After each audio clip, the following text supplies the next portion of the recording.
கேளிக்கிறார். பொதுவாக மீடியாவில் இருக்கிறவங்க,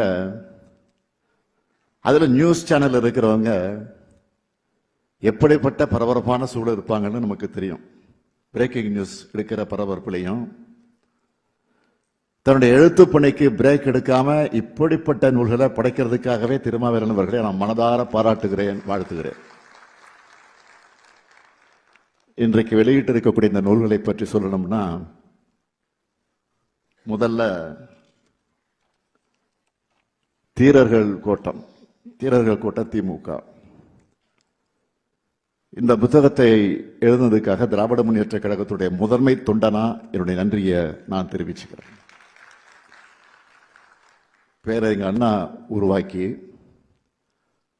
அரை நூற்றாண்டு கால தலைவர் கலைஞர் அவர்கள் வழிநடத்திய இயக்கம் இந்த இயக்கம். பவள விழா கண்டிருக்கக்கூடிய காலகட்டத்தில் நான் தலைவர் பொறுப்பில் இருக்கிறேன். வெள்ளி விழா, பொன் விழா, பவள விழா தொடர்ந்து ஆட்சி பொறுப்பில் இருக்கிற திராவிட முன்னேற்ற கழகம் நிச்சயம் நூற்றாண்டு விழா காலத்திலேயும் ஆட்சி பொறுப்பில் இருந்து தமிழ்நாட்டை முன்னேற்ற பாதைகளை அழைத்து செல்லும். அதுக்கான வலிமை கோடிக்கணக்கான உடன்பிறப்புகளுக்கு இருக்கு.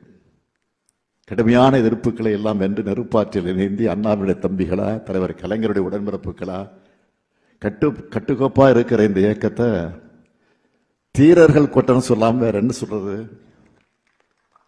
உழைப்பை மட்டுமல்ல, உயிரையே கொடுத்தவர்களால் உருவாக்கப்பட்ட இயக்கம் இந்த இயக்கம்.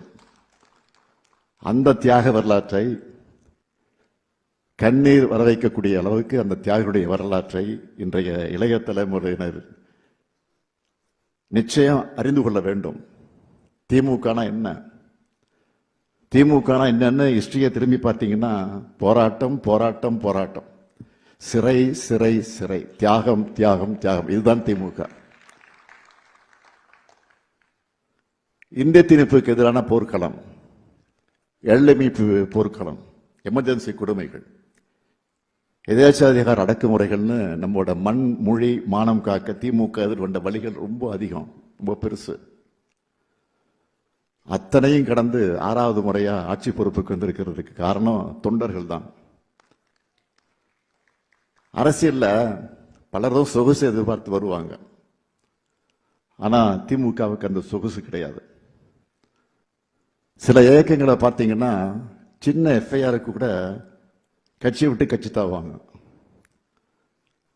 ஆனா கொடூரமான அடக்குமுறைகளை எதிர்கொண்டு அவதூறுகளையும் பழிச்சொற்களையும் தாங்கி வன்மத்தையும் தாங்கி கருப்பு சிவப்பு தான் உயிர் மூச்சு.